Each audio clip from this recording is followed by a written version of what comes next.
ओम शांति। आज मीठे बाबा के 7 तारीख के महावाक्य हैं। आज बाबा बोले, मीठे बच्चे अब बाप समान देही अभिमानी बनो। बाप की यही चाहना है कि मेरे बच्चे मेरे समान बन मेरे साथ घर में चले। ठीक है, बाबा कह रहे मेरी चाहना को पूरा करो। तुम मेरे बच्चे हो ना, तो मेरी बात मानो। भगवान की बात मानेंगे तभी तो सुखी रहेंगे। तो बाबा समझा रहे हैं, साफ तब चल पाएंगे जब स्वयं को आत्माभिमानी समझेंगे। ठीक है, तो प्रश्न है, तुम बच्चे किस बात का वंडर देखते बाप की शुक्रिया गाते हो? आंसर है, तुम वंडर देखते बाबा कैसे अपनी फर्ज अदाई निभा रहे हैं, अपने बच्चों को राजयोग सिखलाए लायक बना रहे हैं। तुम बच्चे अंदर ही अंदर ऐसे मीठे बाबा की शुक्रिया गाते हो। बाबा कहते हैं ये शुक्रिया शब्द भी भक्ति मार्ग का है। बच्चों का तो अधिकार होता है, इसमें शुक्रिया की तो कोई बात नहीं। ड्रामानुसार बाप को वर्षा देना ही होता है। ठीक है, बाबा ने कहा कि देखो सबसे मेन बात तो ये है, सबसे पहली बात है बात मानना। और जब आप बात मानते हैं, श्रीमत का पालन करते हैं, तो भगवान से यानी जो पिता से सब कुछ मिलता है वो अधिकार के रूप में मिलता है। ठीक है, तो बाबा ने कहा जहाँ अधिकार है वहाँ शुक्रिया की बात नहीं है, लेकिन हम शुक्रिया इसलिए करते हैं क्योंकि वो चीज हमारी बढ़ती रहे और सामने वाली आत्मा के लिए सम्मान प्रकट किया जाता है कि आपका बहुत बहुत शुक्रिया। ये सम्मान होता है, ये कोई दिखावा नहीं होता।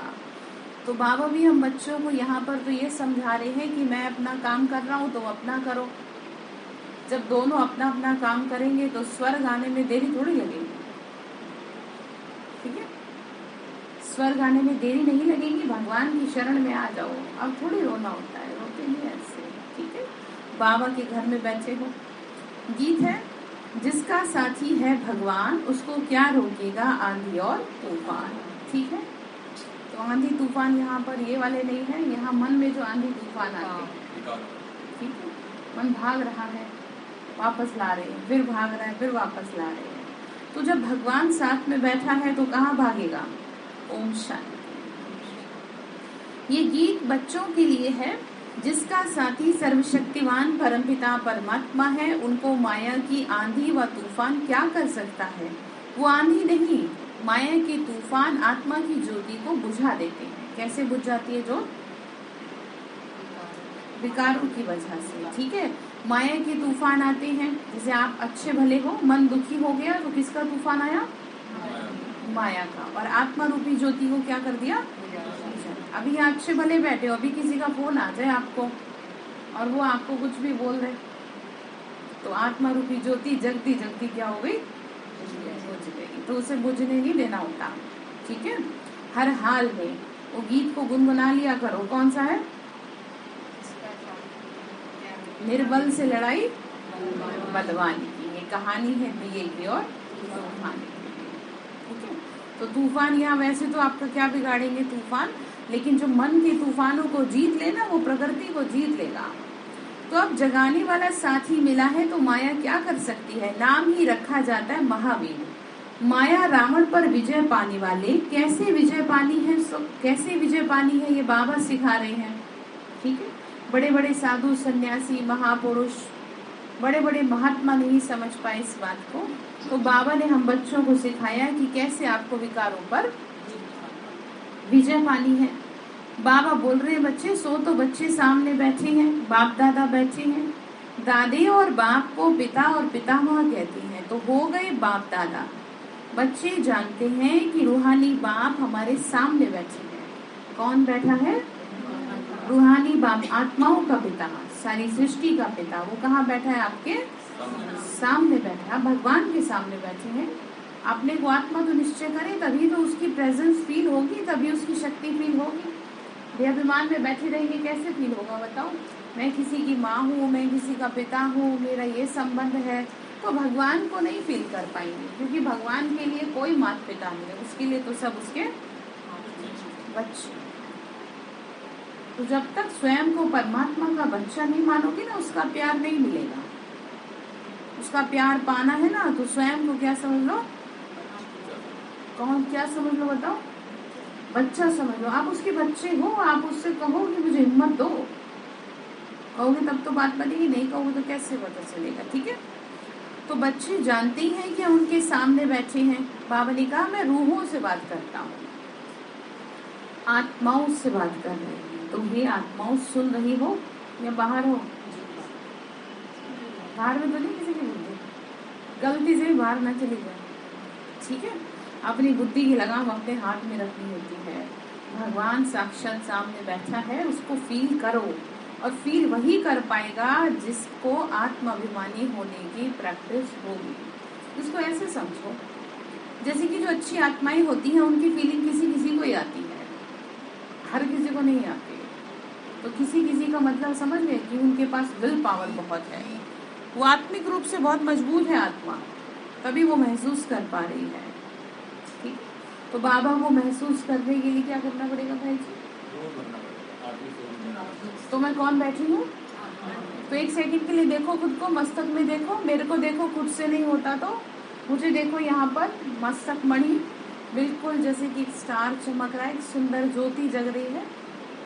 पहले खुद को देखने की प्रैक्टिस करो, जब खुद को ना देख पाओ तो मुझे देखो, तो आप टिक पाओगे समझ। ठीक है, तो मैं मस्तक मणि कानों द्वारा शिव बाबा के महावाक्य सुन रही हूँ, तो अंदर उतरेंगे।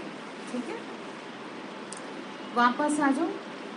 बाबा बोल रहे हैं फिर आगे, रूहानी बाप रूहों से ही बात करेंगे, आत्मा ही ऑर्गन्स द्वारा सुनती है, बोलती है। तुम बच्चों को देह अभिमानी होने की आदत पड़ गई है, यानी शरीर में रहने की, शरीर के भान की ये आदत पड़ गई है कि मैं इसका, मेरा ये संबंध है। अब इस संबंध से उठो। सबसे पहला संबंध मेरा और भगवान का है। ठीक है, कौन सा है वो? पिता और पुत्र का।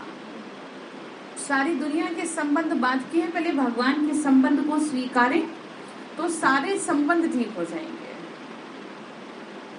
ठीक है, तो मैं कौन बैठी हूँ रेणु में? आत्मा बैठी हूँ। किसकी संतान हूँ मैं? बाबा की संतान हूँ। जब भगवान मुझे मिल गया तो अब तो मेरे चेहरे में थोड़ा सा ठीक हो जाए चेहरे पे रौनक आ जाए क्यों? जब किसी से मन जुड़ जाता है दुनिया में भी तो वो अपनी मस्ती में मस्त रहते हैं उनका चेहरा देह की वजह से ग्लो करता है, और यहाँ हमारा चेहरा रूहानियत से ग्लो करेगा। तो आपका चेहरा भी रूहानियत से ग्लो करना चाहिए, चाहे कितना भी काम हो। ठीक है, बाबा आगे कह रहे हैं, बच्चे एक शरीर छोड़ फिर दूसरा लिया, शरीर पर नाम पड़ता है। कोई कहेंगे मैं परमानंद हूँ, कोई का नाम क्या है, कोई का नाम क्या है। बाबा कहते हैं मैं सदैव देह अभिमानी हूँ, यानी आत्माभिमानी हूँ। मुझे कभी देह नहीं मिलता तो मुझे कभी देह अभिमान नहीं हो सकता। जिसका शरीर है वही देह अभिमान में है, बाकी थोड़ी कोई है। जिसका शरीर नहीं है वो किस बात का अभिमान करेगा? कल भी बाबा ने कहा ना, मैं इन सब चीजों से दूर रहता हूँ। ये देह तो इस दादा का है, मैं तो सदैव आत्माभिमानी हूँ। तुम बच्चों को आप समान बनाना चाहता हूँ। ठीक है, बाबा ने कहा जैसे मेरा शरीर नहीं है ऐसे मैं तुमको भी चाहता हूँ कि तुम शरीर में रहते हुए ये मान लो कि तुम क्या हो? आत्मा हो, ये मान लो। आप सोचो आपको कितने बड़े लेवल पे लेके जा रहे हैं। लोग तो इस बात से परेशान हैं कि कैसे जिए, कैसे करें, और आपको तो बाबा सब बुद्धि से फ्री कर रहा है कि सब छोड़ो, खुद को क्या समझ लो, मैं क्या हूँ। सब बातों पे क्या लगवा रहे हैं बाबा? फुल स्टॉप, कुछ सोचो ही मत। फिर जब आत्मा हो तो आत्मा को तो कुछ सोचने की जरूरत ही नहीं है। ठीक है, तो बाबा ने आगे कहा तुमको मेरे पास आना है इसलिए मत सोचो। ठीक है, क्योंकि बाबा भी कैसा है? निराकार है। तो देहाभिमान छोड़ना है, टाइम लगता है। बहुत समय से देहाभिमान में रहने का तुमको अभ्यास पड़ गया है, शरीर के भान का अभ्यास पड़ गया है। तो अभी बाबा कहते हैं इस देह को भी छोड़ो। अब ऐसे किसी के हाथ में हो तब तो सब छोड़ दे, और यही तो मेहनत है। इसीलिए तो बाबा ने कहा कि मैंने रुद्र यज्ञ रचा है। बड़े बड़े साधु सन्यासी ना कर पाए इस काम को जो मैं तुमसे करवा रहा हूँ, वो भी घर में रह के। सबसे वंडरफुल बात ये, घर बार छोड़ करके तो चलो एक बार को ये कह दो कि नहीं कोई काम नहीं है, मन कहाँ भटकेगा। तो बाबा ने कहा नहीं, दुनिया में नाम कैसे करोगे? दुनिया में नाम उसी मनुष्य का होता है जो परिवार में, संगठन में, संघर्ष में रह करके अपना नाम कमाता है। अकेले मनुष्य का दुनिया में क्या नाम होता है? ये कह देंगे इनको कोई काम तो है नहीं, जैसे लोग ब्रह्मा कुमारी को कह देते हैं। अब उन्हें क्या पता कि इतने काम तो आपको भी नहीं होते जितने हमें होते हैं। सुबह के 4 बजे से और रात तक कितना बिजी रहता है। बहुत सेंटर्स में बहुत सेवाएं चलती हैं, ठीक है। तो इसलिए आपको तो गर्व होना चाहिए कि बाबा ने हमको फर्स्ट प्रायोरिटी दी कि हमको गृहस्थ में रह करके क्या करना है, बाबा का नाम वाला करना है। जो दुनिया कहेगी अरे ये तो सचमुच में लक्ष्मी नारायण है, ठीक है। तो करेंगे बाबा का नाम वाला है। जो दुखी होंगे, दुखी नहीं होते ऐसे, ठीक है। जब तक श्वास है तब तक तो मेहनत तो करो। फिर क्या कह रहे कि मेरे पास वापस आना है, इसीलिए कहता हूँ कि पहले आप अपने को आत्मा निश्चय करो। ये है बाबा ने कहा, यह है मैं आत्माओं से ही बोलता हूँ। तो आत्माओं सुन रही हो,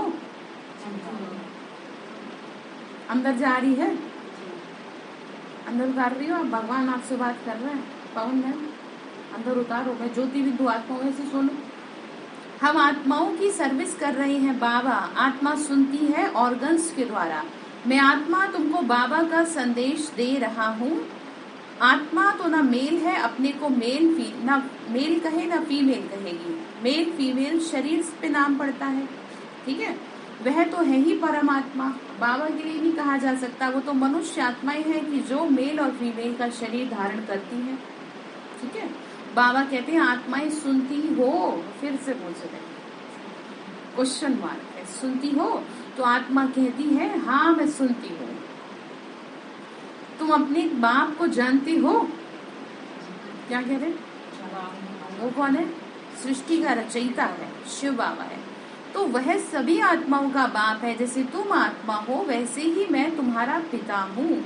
जिसको परमपिता परमात्मा कहा जाता है, उनको अपना शरीर नहीं है। ब्रह्मा विष्णु शंकर को अपना आकार है, आत्मा को आत्मा ही कहेंगे, ठीक है। सूक्ष्म शरीर है उनका। मेरा नाम शिव है। शरीर पर तो बहुत नाम पड़ते हैं, मतलब मैं अपना इंट्रोडक्शन खुद दे रहा हूँ गीता के श्लोक के हिसाब से, कि मैं अपना परिचय खुद देता हूँ। मुझे पहचान सको तो पहचान लो। तो क्या कहते हैं, बूझो तो आप पहचान सकते हैं परमात्मा को, तो पहचान लीजिए। उन्होंने तो बड़ा स्पष्ट खोल रखा है, पहेली भी है एक तरह से। खुद कह रखा है गीता में कि मैं अपना परिचय खुद देता हूँ। तो थोड़ा सा दिमाग लगाइए और ये सोचिए कि वो कैसे अपना परिचय देते हैं। खुद आके बताते हैं कि मैं तुम्हारा पिता हूँ और मुझे जितनी जल्दी हो सके पहचान लो, क्योंकि जितनी देर तुम करोगे उतना तुम्हें ही प्रॉब्लम है, ठीक है। तो पहचान लिए हैं या अभी भी थोड़ा सा हो रहा है कि भाई पता नहीं ठीक है कि नहीं है? भाई भगवान को पहचान लिए हो? परमात्मा हमारा पिता हमारे साथ है। इस बात को जितनी जल्दी अपने अंदर उतारे। सुनते तो सभी हैं, हाँ हाँ भी करते हैं, लेकिन बाबा तो क्लियर कट कह देते हैं कि ब्राह्मणों को भी अभी ये निश्चय नहीं है कि मैं जो है सृष्टि का रचयिता उनका पिता बना हूँ, उनका पिता हूँ। बाबा ने कहा मुझे पहचान नहीं पा रहे हो। जब ब्राह्मण भी मुझे पहचान लेंगे 100%, तो क्या बाबा ने कहा था वो सहन नहीं कर पाएंगे। वो श्री कृष्ण का विराट रूप जैसे याद कर लो, देख नहीं पाएंगे, आंखें ना झेल नहीं सकती है, इतना सर्वशक्तिमान है। हालांकि पिता के सामने, बच्चों के सामने तो पिता बहुत स्वीट होता है, बहुत लविंग रिलेशन है, कभी भी डराते नहीं है अच्छे पिता अपने बच्चों को। तो बाबा ने कहा कि इसके लिए ना तुम्हें भी तो शुद्धता चाहिए मुझे देखने के लिए। जैसे बड़ी बड़ी दीदी दादियों से मिलने के लिए बड़े प्रयास करने पड़ते हैं, बहुत मेहनत करनी पड़ती है, क्योंकि उनके अंदर पावर इतनी है कि जो अभी आप आसपास भी नहीं पटक सकते। उसके लिए आपको क्या करना पड़ेगा? तप करना पड़ेगा। इसीलिए तो योग कराते हैं, आपको पहले बिठाते हैं मधुबन ले जाने के लिए भी, कि भाई पहले बैठो, खुद को ठीक करो, कि पता चले आप यहाँ तो कुछ करे नहीं, वहां जाके कुछ का कुछ कर दिए, आपकी बुद्धि नहीं सही रहती। तो जिसकी बुद्धि नहीं एकाग्र, वो मनुष्य जीवन में कभी कहीं खुश नहीं रह सकता। इसलिए योग तपस्याओं पे ध्यान दिया जाता है, ठीक है। तो बाबा ने कहा तुम आत्माओं को मैं कहता हूँ तो तुम सुन रहे हो, तुमको प्रैक्टिस करनी है। क्या करने की अनुराधा बहन? आत्मा समझने की प्रैक्टिस करनी है। ठीक है, अपने को आत्मा समझ के बैठेंगे तो क्या होगा, आत्मा में क्या भरती रहेगी। Very good. तो बाप बैठ आत्माओं को समझाती, आत्मा बेसमझ हो गई है क्योंकि बाप को भूल गई है। हाँ जी, बाप को अपने पिता को भूल गए। जैसे बच्चे अपने माँ बाप को भूल जाएं तो फिर क्या होगा उनका, कोई फिर उनका धनी धोनी नहीं है दुनिया में, फिर कोई उनका रक्षक नहीं है, कोई कुछ नहीं कर सकता। सब कहेंगे भाई तुम्हारे माँ बाप कहाँ हैं। तो ऐसे ही अगर आप दुखी होगे तो कहेंगे कि पता नहीं क्या सुन के आती है, फिर हमसे तो ज्यादा ही दुखी रहती है। तो ऐसे काम करोगे आप, बाबा का नाम खराब करोगे नहीं ना, स्वप्न में भी नहीं। तो हर हाल में अपने चेहरे पे स्माइलिंग। हाँ, ये नहीं कोई बात नहीं, धीरे धीरे ऊपर से रख लो थोड़ी बहुत, नहीं भी हो रहा अंदर से तो धीरे धीरे अंदर से हो जाएगी। ठीक है, देखो ये तो डॉक्टर्स भी कहते हैं कि अगर आपका स्माइलिंग फेस किसी ने कुछ सेकंड के लिए देख लिया है ना, तो एक सेकंड के लिए उसे खुशी मिलती है, और किसी को खुशी देना तो सबसे बड़ा पुण्य है। तो आप तो ऐसे आपको तो दुनिया जैसे हो रहे हो कि वो सामने से मुस्कुराए तो मैं मुस्कुराऊं। अब तो ऐसे लग रहे हैं आपको, बताओ, कि वो ओम शांति करे तो हम ओम शांति बोले, ऐसे करेंगे नहीं ना, भगवान की बात मानेंगे ना। तो जहरा कैसा हो पवन भाई, आपकी तो मुस्कुराहट भी अच्छी है। वैसे सभी की अच्छी है। ठीक है, तो ये भी क्या है, सेवा है। कोई नया यहाँ आ जाए तो देख करके कहे कि कितने खुश है। जब SHO आए थे तो उन्होंने एक बात कितनी अच्छी कही थी, प्रोग्राम में बुलाया था, तो उन्होंने कहा कि मैं तो सबसे वंडरफुल ये देख रहा हूँ कि यहाँ सब लोग कितने पेशेंस और कितने खुश बैठे हैं। उनको सबसे ज्यादा ये चीज अट्रैक्ट करी थी कि ये लोग कितने खुश दिखाई दे रहे हैं, ऐसे तो दुनिया में कहीं नहीं दिखाई देते खुश। तो ये क्या हो गई, ये एक उस आत्मा पे एक छाप छोड़ दिया सभी की मुस्कुराहट में, तो उसको खुशी मिली। उनका मन नहीं कर रहा था यहाँ से जाने का, हमने गिफ्ट भी दे दिया था, तो वो यही थे, उनको लग रहा था मैं यहीं पर क्या करूँ, रुकूं अभी। तो वो एक वातावरण फर्क पड़ता है ना। तो आप बाबा के बच्चे बने हो तो आप क्या करोगे फिर मुझे बता दो, मुस्कुराएंगे चाहे जो भी हो। भगवान के बच्चे बने हैं, सभी से मुस्कुराहट से, बाबा भी तो देख रहे हैं आपको, बाबा भी तो मुस्कुराता है। जैसे कईयों को लगता है बाबा मुस्कुरा रहा है, और जो कुछ गड़बड़ कर देता है उसको लगता है कि बाबा गुस्से में देख रहा है। अब बताओ, मैंने थोड़ी कुछ कर दिया फोटो में, वो तो आत्मा कैच कर दिए सब। तो बहनों के अनुभव है कई के कि हम यहाँ बैठे और हमें ऐसा लग रहा है कि जैसे बाबा हमें ना गुस्से से देख रहा है। मैंने कहा आपने कुछ किया होगा। हाँ, और कईयों को खुश दिखाई देता है, तो इसका मतलब आपसे क्या है, बाबा बस, तो फिर बेड़ा पार है। ठीक है, तो समझ रही बात, तो मुस्कुराते रहेंगे। तो बेसमझ हो गई आत्मा। बाबा ने कहा बेसमझ होने का कारण ये है कि वो ना खुद को क्या हो गई है, भूल गई है। शिव भी परमात्मा है, कृष्ण भी परमात्मा है, वह तो कहते हैं पत्थर टिक्कर सब परमात्मा है। सारी सृष्टि में उल्टा ज्ञान फैला हुआ है। ठीक है, बहुत तो समझते भी हैं कि हम भगवान के बच्चे हैं, लेकिन मेजोरिटी सर्वव्यापी कहने वाले निकलेंगे, मतलब ऑलमोस्ट लोग यही कहेंगे। बावनी का इस दूबन से सबको निकालना है, जो इस दुनिया में फैला पड़ा है ना। भगवान क्या है, सर्वव्यापी है। ठीक है, God is not omni present. सबको बता दो कि भगवान कण कण में नहीं है। ठीक है, बाप है दूसरी तरफ, एक बावली का सारी दुनिया है एक तरफ और बाप है दूसरी तरफ। बाप की महिमा गाई हुई है, अहो प्रभु तेरी लीला अपरंपार, ऐसी थोड़ी गाई जाती है। तो सारी दुनिया ऐसे ही समझती है। बाबा ने आगे कहा जिससे गति अथवा सदगति मिलती है, सदगति दाता कौन है, एक शिव बाबा है। यह एक ही सदगुरु है जो मुक्ति जीवन मुक्ति दोनों ही देते हैं। बाबा ने कहा एक ही बाबा ही है। फिर आगे बाबा ने क्या कहा, बाबा कहते हैं इन साधु संत आदि सबकी सदगति करने के लिए मुझे आना पड़ता है। सबकी सदगति करने वाला मैं ही हूँ, मैं आत्माओं से बात करता हूँ, मैं तुम्हारा बाप हूँ और कोई यह कह न सके कि तुम सभी आत्माएं मेरी संतान हो। किस बिहाफ को कोई कह देगा। ठीक है, तो वह तो कह देते हैं कि ईश्वर सर्वव्यापी है, तो फिर ऐसे कभी ना कह सके। यह तो बाबा खुद कहते हैं कि मैं आया हूँ भक्तों को भक्ति का फल। ठीक है, भक्तों का रखवाला भगवान एक है, सभी भक्त हैं तो जरूर भगवान अलग चीज है।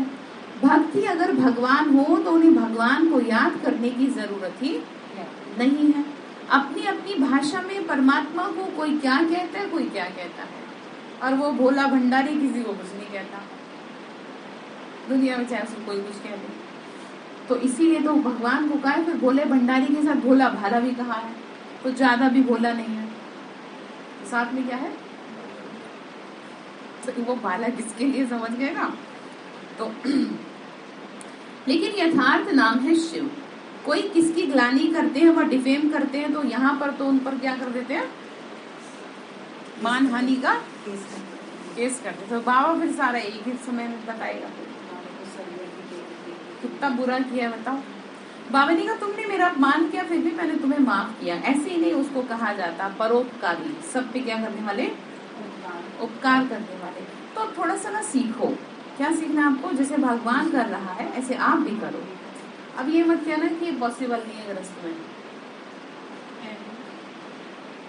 करने से होगा, ऐसे तो कुछ भी पॉसिबल नहीं है। कुछ करो ही मत, सब जैसे चल रहा है घर में लड़ाई झगड़े चलते रहने दो, ऐसे तो आपको तो ऐसा लगेगा घर कब भाग जाऊं मैं। आपको इसीलिए भगवान मेहनत कर रहा है इतने साल से, क्या करोगे फिर दूसरों पर। बाबा ने फिर देखो कितना सुंदर, बाबा भी कितना रिलैक्स रहते हैं और बच्चों को भी करने की पूरी पूरी कोशिश में। फिर बोलते हैं चलो परंतु ये भी ड्रामा ही है। अब आप क्या ड्रामा गे के स्टॉप कर देते हो या दिमाग चलता रहता है आपका भी है? हाँ जी, स्टॉप कर देते हैं ना, बहुत बढ़िया। हाँ जी, अब स्टॉप कर दो, अब बहुत हो गया, बहुत ज्यादा हो गया। ठीक है, तो अब क्या कर देना चाहिए आपको, स्टॉप कर देना चाहिए। ठीक है, जो है सब ठीक है, स्टॉप करो। जैसे चल रहा है, जो चल रहा है चलता रहे, आपके हाथ में कुछ नहीं है, इस बात को अंदर उतार लो। ठीक है, फिर आगे बोल रहे हैं बाबा, ये ड्रामा है, इसमें कोई की बात नहीं चल सकती। बाबा जानते हैं कि तुम दुखी हुए हो, फिर भी ये होगा। ठीक है, फिर क्या कह रहे, गीता शास्त्र आदि फिर भी वही निकलेंगे, परंतु सिर्फ गीता आदि पढ़ने से तो कोई समझ न सके, यहाँ तो समर्थ चाहिए। शास्त्र सुनाने वाले किसी के लिए कहें कि मेरे साथ योग लगाने से किसी को कह सकता है कि तुम्हारे विक्रम विनाश हो जाएंगे, ये नहीं कह सकते। वे तो सिर्फ गीता पुस्तक पढ़कर सुनाते हैं। अभी तुम अनुभवी हो, जानते हो ना कि कैसे चक्र में आते हैं। ड्रामा में हर एक बात अपने समय पर होती है। ये बाप बच्चों से यानी आत्माओं से बात करते हैं कि तुम भी ऐसे सीखो कि हम आत्माओं से बात करते हैं। तो कितनी सुंदर बात। आपके घर में भी जो है वो सब कौन है, ठीक है। जब तक आप इस बात को नहीं अपना लोगे तब तक आप आगे नहीं बढ़ सकते। हमारी आत्मा इस मुख से बोलती है, तुम्हारी आत्मा इन कानों से सुनती है। मैं बाप का पैगाम देता हूँ, मैं आत्मा हूँ, ये समझाना बहुत सहज है। तुम्हारी आत्मा एक शरीर छोड़ दूसरा लेती है। आत्मा ने 84 जन्म पूरे किए। अब बाबा कहते हैं अगर परमात्मा सर्वव्यापी होता तो जीव परमात्मा कहो, मतलब कोई तो जीव धारण करे, किसी मनुष्य में तो आए, मतलब जन्म ले या कुछ भी हो। बाबा ने का ऐसा कहा नहीं जाता, क्या कहा जाता है, परम पिता, परम आत्मा, परमात्मा कहा जाता है। जीव परमात्मा नहीं कहते। जीव आत्मा क्यों कहते हो, ये आत्मा से बात करते हैं मेरे भाई। आत्माएं समझती हो कि मैं बाप का संदेश सुनाता हूँ। 5000 वर्ष पहले वाला बाप कहते हैं मुझे याद करो, याद दिला रहे हैं कि मुझे याद करो। कितने हजार वर्ष पहले मिला था, अब वापस आके तुमको मिला हूँ। ठीक है, तो किससे बात कर रहे हैं, तो कौन सुन रहे हो, आत्माएं। फिर बाबा ने आगे कहा अब फिर चलो, बाबा समझा रहे हैं बच्चों को कि बच्चे देखो याद तो करो, ये दुख धाम है, सतयुग है सुख धाम। क्या कहा, सतयुग है सुख धाम। बाबा समझाते हैं, क्या समझा, तो किससे बात कर रहे हैं, आत्माओं से बात कर रहे हैं। बाबा ने कहा बच्चे देखो अब फिर चलो वापस कृष्णपुरी में सतो प्रधान से सतो रजो तमो में जरूर आना है। बाबा ने कहा ये दुख धाम है, सतयुग है सुख धाम। हे आत्माएं, तुम सुख धाम में रहने वाली थी, समझा रहे हैं, याद दिला रहे हैं कि आप यहाँ के नहीं हैं, इस दुनिया के नहीं हैं। ठीक है, तो ऐसी ऐसी आत्माओं से बात करनी चाहिए। कृष्णपुरी में वापस ले जा रहे हैं बाबा। चलकर क्या बनना चाहते हो? महाराजा महारानी बनेंगे व दास दासी बनेंगे? बताओ। हाँ, वेरी गुड। हाँ, वही अच्छा करना पड़ेगा ना, तभी तो। बाबा ने कहा ऐसे ऐसे बात करो, उमंग होना चाहिए, ऐसे नहीं मैं परमात्मा हूँ। आजकल बहुत निकल गए ना परमात्मा कहने वाले भी स्वयं को। तो परमात्मा तो ज्ञान का सागर है। अच्छा, कोई भी मनुष्य कितने घंटे तक बैठ सकता है, मुझे बताओ। और गुलजार दादी जी में जब बाबा आते थे तो वो 8-8 घंटे बैठ जाते थे। आप समझ रहे हो? और बिना कोई शास्त्र हाथ में लिए, बिना कोई कागज पत्थर हाथ में लिए घंटों घंटों मुरली चलती थी। और बैठने वाले चुपचाप बैठे रहते थे बिना किसी बाहर की सिक्योरिटी के। तो कौन बैठा था? वो सृष्टि का मालिक बैठा था, सर्वशक्तिमान बैठा था। तो जब भगवान बैठा है, पिता बैठा है, तो बच्चे कैसे नहीं बैठेंगे?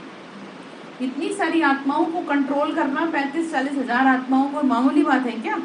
यहाँ 100 लोग आ जाए, 500 आ जाए, उसी में हाल खराब हो जाता है। बड़ा बड़ा कोई साधु महात्मा भी नहीं कर सकता इतना। तो तभी तो इस समय ब्रह्मा कुमारी संस्था टॉप लेवल पे है। और दिन पे दिन इसकी क्या हो रही है? उन्नति हो रही है, क्योंकि इसको चलाने वाला कोई मनुष्य नहीं है। लोग कई सोचते रह जाते हैं, कई लोगों को लगता है ये चल क्या रहा है यहाँ पर। अब ये तो किसी को समझ में आए ना आए तो तब जब परमात्मा से बुद्धि जोड़े, और जैसी बुद्धि जोड़ी बस फिर तो उसी का हो गया। तो फिर क्या दिया? तो जादू कर दिया। कर लो फिर, अब क्या करोगे? कर दिया तो क्या कर सकते हो? आपको भगवान का बना दिया, आपका जीवन सुधार दिया, आपको जादू लग रहा है। एक बहन का मैंने बताया था ना, वो आई तो कहने लगी आते ही, आप जादू तो नहीं कर दोगे मुझको? आते के साथ ही मैंने कहा आपको ऐसा लग रहा है तो आप चले जाओ। कह रही नहीं, मेरे को आस पड़ोस वालों ने कहा कि तुम ना बस उनसे ना आई कांटेक्ट मत कर लेना, नहीं वो क्या करेंगे तुम्हारा आंखों में उद्धार कर देंगे। तो मैंने कहा देखो, आपको मैं सच में कह रही हूँ, अगर आपके दिमाग में ऐसा कुछ है तो आप प्लीज चले जाइए, आप मेरे से मत बोलिए। फिर उन्होंने कहा नहीं, अब मैं आई हूँ, मैं जानना चाहती हूँ। ठीक है, बैठ जाओ फिर। तो फिर योग कराया पहले दिन, और पहले दिन योग कराया, बस फिर क्या था फिर तो जादू हो ही गया। फिर उसे योग फिर आने लगी, वो कहने लगी बस आप मुझे ना योग करा दो। और वो जो है ना, वो संत निरंकारी की किसी की वो ठीक है, जो भी था। तो फिर ज्यादा दिन तक फिर लोगों ने उसको रोक दिया कि अब तुम भी वैसी हो गई। कह रही नहीं, तुम छुड़वा तो नहीं दोगे हमारा सब, मतलब मुंह पे कह दिया सब मेरे। मैंने कहा देखो, आपको मैं ज्यादा कुछ नहीं कहूंगी, आप ना 2-3 दिन आए, फिर उसके बाद ना आए। अगर आपका मन करे, आपको परमिशन मिले तभी आए आप। ऐसे लोगों को तुरंत ही क्या कर देना चाहिए? रवाना कर देना चाहिए। क्योंकि ये ज्ञान जो है ना, किसी के कहने से चलने वालों में से नहीं है कि आपको कोई कह दे जी फलानी जगह चले जाओ तो ठीक है मैं चली गई और फिर वापस आ जाऊं। ये तो अपने मन का है। आपका मन जब गवाही दे तब आप भगवान की आज्ञाओं को माने, ना दे तो मत माने। हमारा थोड़ी कुछ जा रहा है, नुकसान किसका है? अपने। अब आपको कितना कहा कि आप आओ, आप भगवान को याद करो, आप ठीक हो जाओगे। अब आप नहीं आ रहे तो कौन ठीक करेगा आपको? बताओ। क्योंकि आत्मा तो बाबा की है, परमात्मा की है। शरीर का ही तो इलाज कर देगा डॉक्टर। अब आपका तो मन बीमार हो गया ना, अब मन को कैसे ठीक करें आपके? और मन को ठीक करने के लिए जिस गाड़ी को सर्विस सेंटर तक छोड़ना पड़े, और ये क्या है? ये सर्विस सेंटर है। तो आपके पुर्जे निकाल के क्या करेंगे? सही करेंगे। आपसे नहीं होगा वो। आप सोचो मैं घर में बैठ के कर लूं।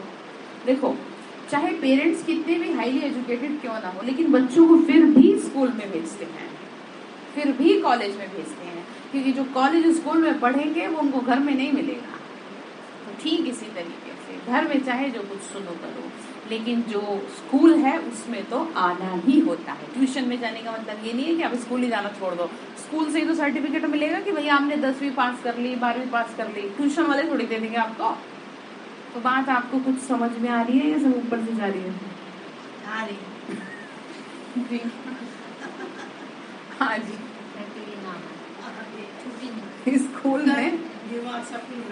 स्कूल में क्या करना है?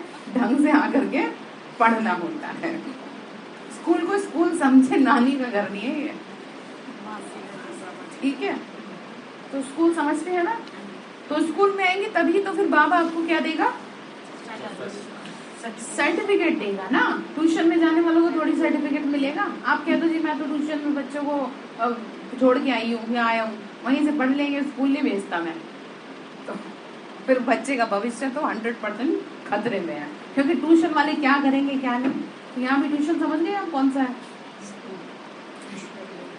यहाँ पे ट्यूशन है, घर में बैठ करके ज्ञान योग कर लेना, वो ट्यूशन है। और जो पढ़ाई मेन होगी स्कूल की, वो है बाबा का घर, बाबा का सेंटर, ठीक है। तो समझ में आ रही बात, समझनी है बात। बाबा बोल रहे हैं आगे, देखो बाबा समझाते कि उमंग रहे तुम्हें। तो परमात्मा तो ज्ञान का सागर है, वो कभी अज्ञान का सागर नहीं बनता। ज्ञान और अज्ञान के सागर हम बनते हैं, बाप से ज्ञान लेकर मास्टर सागर बनते हैं। वास्तव में सागर तो एक ही बाबा है, बाकी सब नदियां हैं। फर्क है ना, आत्मा को समझाया तब जाता है जबकि आत्मा बेसमझ है। स्वर्ग में थोड़ी ही किसी को समझाते हैं, यहाँ पे सब बेसमझ, पतित और दुखी हैं। गरीब लोग ही ये ज्ञान आराम से बैठ सुनेंगे, क्योंकि बुद्धि फंसी हुई नहीं है, ठीक है। साहूकारों को तो अपना नशा रहता है, उन्होंने तो कोई विरला ही निकलेगा। जनक राजा ने सब दे दिया, यहाँ सब जनक हैं। जीवन मुक्ति के लिए ज्ञान ले रहे हैं, तो ये पक्का कर लो। क्या कमलेश्वर बताओ, क्या पक्का करना है? हाँ जी, बहुत बढ़िया, शाबाश। ये पक्का कर लो कि मैं आत्मा हूँ, ठीक है। उन्होंने बाबा ने कहा पक्का करेंगे तभी तो कुछ होगा, ऐसे कैसे होगा बताओ। बाबा हम आपकी कितनी शुक्रिया माने, ड्रामानुसार आपको वर्षा देना ही है, हमको आपका बच्चा बनना ही है, इसमें शुक्रिया क्या करें। हमको आपका वारिस तो बनना ही है, इसमें शुक्रिया की क्या बात है। बाबा खुद आकर समझाए, क्या बना रहे हैं, लायक बना रहे हैं। बच्चों को कैसा बना रहे हैं, लायक बना रहे हैं। भक्ति मार्ग में महिमा करते हैं, शुक्रिया शब्द निकल पड़ता है। बाप को तो अपनी फर्ज अदाई करनी है, आकर के फिर से स्वर्ग में चलने का रास्ता बताते हैं। बाबा ने कहा देखो मैं तुम्हारा पिता हूँ, और पिता होने के नाते मैं अपना कार्य कर रहा हूँ। अब बच्चे होने के नाते तुम भी तो अपना करो, ठीक बात है कि नहीं। फिर ड्रामानुसार बाबा को राजयोग सिखाना है, वर्षा देना है। फिर जो जितना ऑटोमेटिकली करें उस ड्रामा उस अनुसार स्वर्ग में जाएंगे। ऐसे नहीं कि बाबा भेज देंगे, ऑटोमेटिकली जितना पुरुषार्थ करेंगे उस अनुसार स्वर्ग में आ जाएंगे। बाकी इसमें शुक्रिया की तो कोई बात नहीं, ठीक है। लेकिन फिर भी हम बाबा को शुक्रिया करते हैं कि हमको अपना बनाया, हमको अच्छी बुद्धि दी, उसके लिए आपका लाख लाख शुक्रिया। ये बात ऐसे है कि जितना पढ़ेंगे उतना ही जीवन सुंदर बनेगा। अब हम वंडर खाते हैं कि बाबा ने ये क्या खेल दिखाया, आगे तो हम नहीं जानते थे, अब जाना है। क्या बाबा हम फिर से ज्ञान भूल जाएंगे, पूछते हैं बाबा से।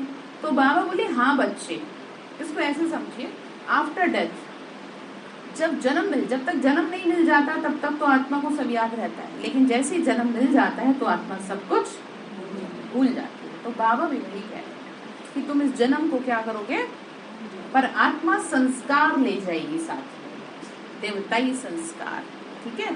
वो नहीं भूले जाते, वो रहते हैं, ठीक है। जैसे किसी में कैसे संस्कार, जैसे छोटे बच्चे बचपन से कोई कलाबाजी कर रहा है, कोई कुछ कर रहा है, तो वो बचपन में थोड़ी कुछ सिखा दिया, वो आत्मा पीछे से संस्कार। तो बाबा भी यही कह रहे हैं। तो बाबा से बच्चे पूछते हैं कि भूल जाएंगे, तो बाबा बोल रहे हैं हाँ तुम भूल जाएंगे, हमारी और तुम्हारी बुद्धि से ज्ञान त्रायलोक हो जाएगा। अब बाबा से मतलब ये है कि बाबा कहते बच्चे मेरे को काम क्या, फिर जब तुम्हें तुम्हारे पद पे पहुंचा दिया। बाबा तो तभी आएगा ना, गीता के महावाक्य के हिसाब से, जब जब धर्म की ग्लानि होती है तब तब मैं आता हूँ, यदा यदा ही धर्मस्य। तो इस समय धर्म ग्लानि का समय है, बाबा अपना काम 100% कर रहे हैं। फिर बाबा ने कहा तुम्हारी जगह पहुंचा के, देवता बना के, फिर मैं भी कहाँ बैठ जाऊंगा, परमधाम में बैठ जाऊंगा। तो मुझे भी फिर इस ज्ञान की कोई ध्यान तुम्हें देने की जरूरत ही नहीं रहेगी, ठीक है।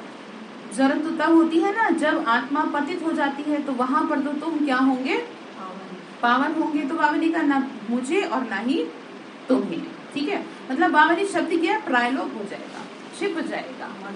हाँ, फिर समय परिमर्ज होगा, फिर वही भक्ति मार्ग जब शुरू होगा, भगवान को दुनिया पुकारेगी कि हे प्रभु आओ हम पे दया करो, फिर धीरे धीरे आवाज पहुंचेगी उस तक। फिर से वो समय आएगा जो परमात्मा को अवतरण लेना पड़ेगा। शास्त्रों के हिसाब से भी अगर देखा जाए तो अब ज्ञान देने का समय होगा। अभी तो हम निर्वाण धाम चले जाएंगे, फिर भक्ति मार्ग में मैं पाठ बजाता हूँ। क्यों बजाते हैं पाठ अलका भाई? भक्तों को भक्ति का फल देने के लिए, ठीक है। तो अलर्ट होके रहे, किसी से भी पूछ लेंगे बीच में कुछ भी, तो आत्मा में ऑटोमेटिकली वह संस्कार आ जाते हैं, ठीक है। फिर क्या कहा, मैं कल्प के बाद ही शरीर में आऊंगा, ये बुद्धि में रहता है, परंतु फिर भी तो तुमको आत्माभिमानी रहना है, नहीं तो देहाभिमानी बन पड़ते, मतलब शरीर के बांध में आ जाते। तो मुख्य बात है बाप और वर्षे को याद करो, कल्प कल्प तुम वर्षा पाते हो पुरुषार्थ अनुसार। कितनी सहज बात है, बाकी इस मंजिल पर चलने में गुप्त मेहनत है। कौन कितना आगे बढ़ रहा है ये तो वही खुद ही जानता है, और कौन नीचे की ओर गिर रहा है, किसकी स्थिति कैसी हो रही है ये भी खुद ही जानता है। तो समझ लेना चाहिए, मैंने आपको दो मुख्य बातें बता रखी थी, समझ लेना चाहिए। उन बातों को ला करके उनको चेक कर लो, क्या ये है हमारे में ऐसा है जो आपको बताएंगे कि आप कितने पानी में हो, ठीक है। फिर क्या कहा बाबा ने, आगे कहा बच्चे देखो मेहनत है गुप्त, आत्मा पहले पहले आती है तो पुण्य आत्मा सतो प्रधान है, फिर उसको पाप आत्मा तमो प्रधान जरूर बनना है, अब फिर से तमो प्रधान से सतो प्रधान जरूर बना। अब इसका मतलब ये नहीं है कि तमो प्रधान ही बनते रहेंगे। जैसे किसी ने आके मुझसे ये कहा कि जब भगवान को पता है कि ये चीज गलत ही है तो वो खुद ही क्यों नहीं रोक देता। अब पवित्रता की बात करें तो बड़ी कष्ट हुआ आत्माओं को सुन करके, जब कहा कि भाई ये बाबा हम बच्चों को कहते हैं। तो फिर मैंने उनको कहा कि अभी थोड़ी देर पहले आपने मुझे कहा कि मैं अपने बच्चों का कितना चाहती हूँ कि उनका कल्याण हो, वो सुधर जाए, लेकिन मेरे समझाने से भी वो सुधरते नहीं है, तो अब आप क्या करोगे। तो कह रही मैं छोड़ दूंगी, कुछ नहीं करूंगी। तो मैंने कहा बस आपको आपकी बात का जवाब मिल गया। भगवान पीछे नहीं पड़ता किसी के, ये पीछे पड़ने का ज्ञान नहीं है, समझ रहे हैं आप बात। आपको सिर्फ बताया जाएगा एक बार कि ये सही है और ये गलत है, अब आप खुद समझदार हैं, आप खुद चुन लीजिए। भगवान बचाता उसे ही है जो बचना चाहता है, जो खुद ही गड्ढे में गिरने को तैयार है तो उसे क्यों बचाएगा वो, हर एक बार समझाएगा जरूर, देता है ना। इसीलिए जब कोर्स कराया जाता है तो वैसे किसी पे कुछ थोपा नहीं जाता, लेकिन एक बार पवित्रता की बात बताई जरूर जाए और बतानी भी चाहिए।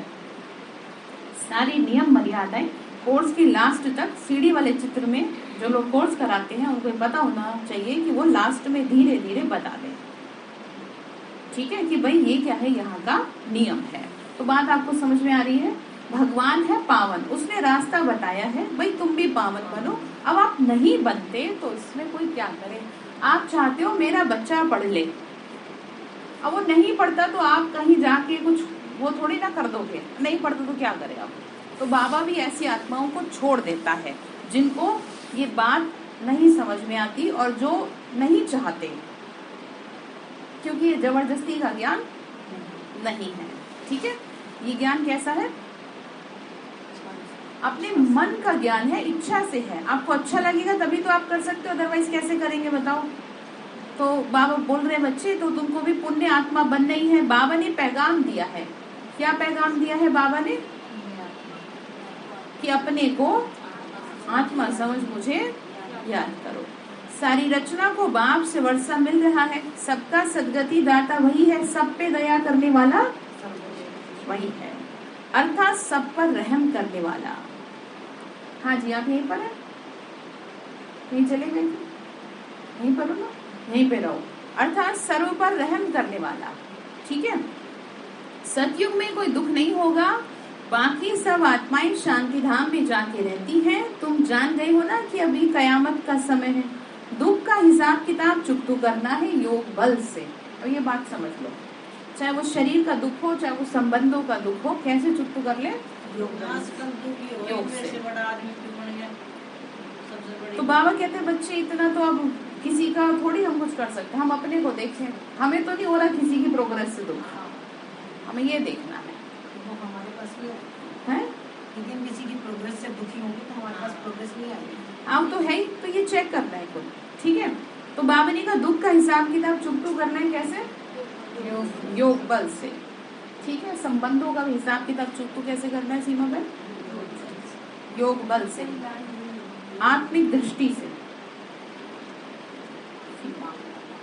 हाँ, माफी मांगने से, सूक्ष्म रूप में माफ करने से, सकाश देने से। जितना जल्दी हाँ कर लेंगे उतना अच्छा है, नहीं तो फिर आफ्टर द डेथ आत्मा एक दूसरे को ढूंढती फिरेगी, इसने मेरा अपमान किया। हाँ, डेफिनेटली बदला लेने के लिए। इसीलिए तो कहते हैं कि आप जो है अपना, इतने दिन से आपको क्या समझा रहे हैं? ये समझा रहे हैं कि फालतू की किसी से हिसाब मत बनाओ, नहीं तो बुरे फंसेंगे फिर। जैसे आजकल नए नए ऐप आ रहे हैं, उसमें अकाउंट बनाने से फंस जाते हैं ना, तो ऐसे लोगों के भी अलग अलग चेहरे आएंगे, और आप जितना दूर रहें, दूर की राम राम सबसे रखें, उतना सही है। ना तो किसी की लाइफ में ज्यादा घुसो, ना किसी को घुसने दो अपनी लाइफ में, सुखी रहोगे। आप भी मत इंटरफेयर करो ना, फ्री छोड़ो सबको, चाहे वो आपके संबंधी हो, चाहे और व्हाटएवर जो भी है, आपको सुकून है जी। हाँ, पर देखो कितना मेरे को हुआ चेंज है पहले से। आपका मन पहले से चेक करना होता है ना कि भाई ज्ञान सुन रहे हैं तो अंदर में चेंज हो रहा है, मेरा मन शांत हो रहा है, ये चेक करना होता है ज्ञान कितना अंदर जा रहा है। ठीक, क्योंकि ये पढ़ाई चल रही है ना, कथा थोड़ी चल रही है कि आपको कथा सुना रहे हैं। कथा सुना रहे हैं तो ऑनलाइन पढ़ाई है नहीं है, तो पढ़ाई का मतलब क्या होता है? देखना होता है कि आप पास हो रहे हो कि नहीं हो रहे। फिर आगे क्या कहा? चुप तो करो। फिर ज्ञान और योग बल से तुमको भविष्य सुख के लिए खाता जमा करना है, जितना जमा करेंगे उतना सुख पाएंगे, ठीक है। और फिर क्या कहा? और दुख का खाता, फिर बाबा ने कहा और दुख का भी खाता चुकतू हो जाएगा। अभी हम कल्प के संगम पर आकर दुख का चौपड़ा चुकतू करते हैं और दूसरी तरफ जमा कर रहे हैं। आप ये देख लो आपको कौन सा ज्यादा है, सुख का ज्यादा है, पुण्य कर्मों का ज्यादा है, या पाप कर्मों का ज्यादा है? कम से कम इतना तो हो जो इक्वल रहे, कम से कम बोल रही हो, नहीं तो थोड़ा कुछ ज्यादा हो कि जो आफ्टर डेथ डर ना लगे कि पता नहीं क्या होगा मेरा। जब मनुष्य मरने को होता है ना, सबसे ज्यादा डर उसे लगता है उस टाइम, क्योंकि उस समय आत्मा बड़ी तड़पती है इस वजह से कि पता नहीं मेरा क्या होगा, और जब शरीर से निकलती है तो भयंकर कष्ट पाती है। तो इस कष्ट से बचने का क्या करना है आपको? क्या करना बताओ? बहुत बढ़िया, पुण्य का खाता जमा करना है कि आत्मा सहजता से क्या करे? शरीर छोड़ दे, कष्ट ना पाए, ठीक है। बाबा ने फिर आगे कहा, अभी हम, बाबा ने कहा चुप तो करना है, ये व्यापार है ना। बाबा ज्ञान रतन दे गुणवान बना रहे हैं, फिर जितनी धारणा हो सके, जितना जो धारण कर सके, एक एक रतन लाखों की मिल्कियत है, जिससे तुम भविष्य में सदा सुखी रहेंगे। ये है दुखधाम, वो है सुखधाम। सन्यासी ये नहीं जानते कि स्वर्ग में सदा सुख ही सुख है। एक ही बाप है जो गीता द्वारा भारत को उच्च बनाते हैं। वो लोग कितना शास्त्र आदि सुनाते हैं, लेकिन दुनिया को तो पुराना बनना ही है। हाँ जी, क्या कह रहे हैं? दुनिया को पुराना बनना है। देवताएं पहले इस नई सृष्टि में राम राज्य में थे, अभी देवताएं नहीं है, कहाँ गए बताओ? तब 84 जन्म किसने भोगे, हिसाब निकाल न सके। मनुष्य तो समझते हैं कि लक्ष्मी नारायण आदि भगवान थे। हमेशा ध्यान रखो और दूसरों को समझाओ, लॉर्ड और गॉड दोनों अलग अलग शब्द हैं, उन्होंने दोनों को एक ही समझ लिया, ठीक है। एक देवता के लिए यूज है, एक सृष्टि के मालिक के लिए यूज है। बाबा ने आगे कहा, ये सर्वव्यापी का ज्ञान तो चलता है, फिर भी भारत तो कंगाल और नर्क बन गया है। कैसा बन गया भारत इस वजह से? कंगाल और नर्क। भक्तों को भक्ति का फल देना ही है भगवान को। सन्यासी जो खुद ही साधना करते रहते हैं, वह फल क्या देंगे? देखो कितनी बड़ी बात। क्यों कर रहे हैं आप? इसका मतलब आप कंप्लीट नहीं है। शंकर जी को दिखाया तपस्या करते हुए, अब जब स्वयं ही भगवान है तो क्या तपस्या कर रहे हैं आप? वो याद में बैठे हैं, किसकी याद में बैठे हैं? सोचने वाली बात है, किसकी याद में बैठे हो? सृष्टि के रचयिता के। परमात्मा शिव की याद में बैठे हैं, ठीक है। और अगर भगवान हो तो ऐसे उनका तांडव दिखाया है कि ऐसे देखा है किसी को करते हुए? ऐसे इंसान ही करने लग जाए तभी कितना जीव लगता है। कहते हैं कि वो तांडव करते हैं। तांडव से मतलब ये है कि जब सारी सृष्टि में विकारों का बोलबाला हो जाता है, बहुत ऊपर हो जाता है, तपने लगता है, तब प्रकृति को क्रोध आने लगता है। वो शंकर का वही रूप है, हम आत्माओं का तपस्वी रूप। जब हम इतनी तपस्या के लेवल पे पहुंच जाते हैं कि हमारी तपस्या ही फिर सृष्टि को थामने की कोशिश करती है। और उन्होंने ऐसे दिखा दिया अजीब सा, एक पैर विद करने लगे, ऐसे थोड़ी करते हैं, मतलब कॉमन सेंस की बात है, परंतु समझाए कौन? फिर क्या कहा? ऐसे तो बहुत सन्यासी धर्म में और ही कन्वर्ट हो गए, वह भी आएंगे, सारी समझने की बातें हैं। फिर आगे बोल रहे हैं, बाबा समझाते हैं ये प्रैक्टिस रखनी है। कौन सी प्रैक्टिस रखनी है आप बताओ?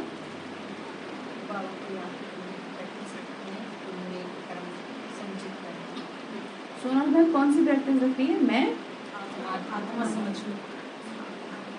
मैं आत्मा के आधार पर ही शरीर खड़ा हुआ है। देखो कैसे आत्मा निकल जाती है, तो कैसे जला दो, कुछ नहीं पता, कैसे संभाले बैठी एक एक ऑर्गन को, तो कैसे पक्का करो, लिख के करो, रट के करो, कैसे भी करो, पक्का करो, जितनी जल्दी हो सके उतनी जल्दी कर लो, इसी में आपका फायदा है।